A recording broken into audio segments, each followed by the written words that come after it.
ফেসবুকে প্রোফাইল যারা লাল করছেন আমি তাদের উদ্দেশ্যে বলতে চাই আমি ততটুকু পর্যন্ত লাল যতটুকু পর্যন্ত আপনারা যৌক্তিক দাবি কোটা সংস্কার ছিল যৌক্তিক দাবি বিচারের দাবি ছিল ততটুকু পর্যন্ত আমিও আপনাদের সাথে লাল ছিলাম কিন্তু যখন আপনারা আমার নেত্রী জননেত্রী শেখ হাসিনার পদত্যাগ দাবি করতেছেন এবং ধ্বংসলীলায় মেতে উঠেছেন তখন আমি যেমন আপনাদের যেমন আমার নেত্রীর বিরোধিতা করার অধিকার আছে আমারও আমার নেত্রীর পক্ষে দাঁড়ানোর অধিকার আছে আমি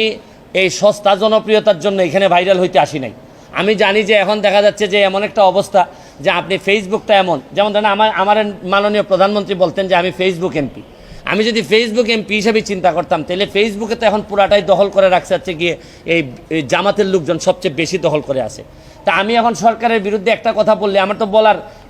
ক্ষমতা আছে আমি তো স্বতন্ত্র এমপি আমি যা ইচ্ছা সরকারের বিরুদ্ধে বলতে পারবো তা আমি তো একেবারে এখন তো আমি মানবতাবাদী শুধু মানবতাবাদী না দেখতেন আমি যদি আজকে খালি সরকারের বিরুদ্ধে বলি কালকে থেকেই সবাই বলবে যে সুমনকে আমরা প্রাইম মিনিস্টার দেখতে চাই প্রধানমন্ত্রী দেখতে চাই তা আমি তো ওই প্রধানমন্ত্রী আর লোভে আসি না এখানে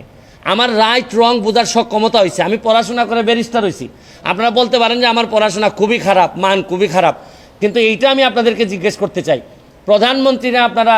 এই রিজাইন করাবেন সরকার পতন করাবেন পতন করায় আপনাদের আন্দোলন তো এখন পুরাটাই হচ্ছে গিয়ে জামাত শিবির আর বিএনপির দখলে চলে গেছে তাইলে আপনারা জামাতকে আবার ক্ষমতায় আনবেন তারেক জিয়ারে আবার ক্ষমতায় নিয়ে আসবেন যিনি দ্বন্দ্বপ্রাপ্ত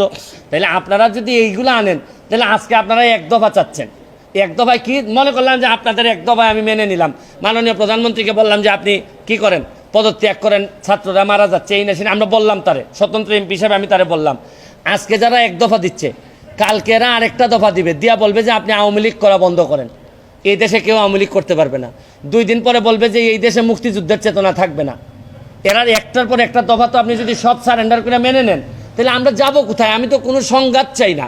আমি তো কোনো ধরনের সংঘাত একটা প্রাণহানিরও আমি কোনোভাবেই পক্ষে না যতগুলা ছাত্র মারা গেছে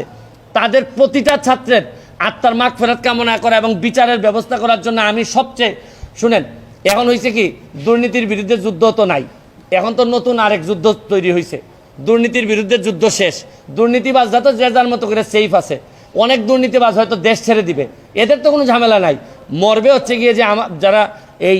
না দুর্নীতি করছে না এরা এই যে সহজ সরল জীবনযাপন চাইছে তারাই এখন বিপদ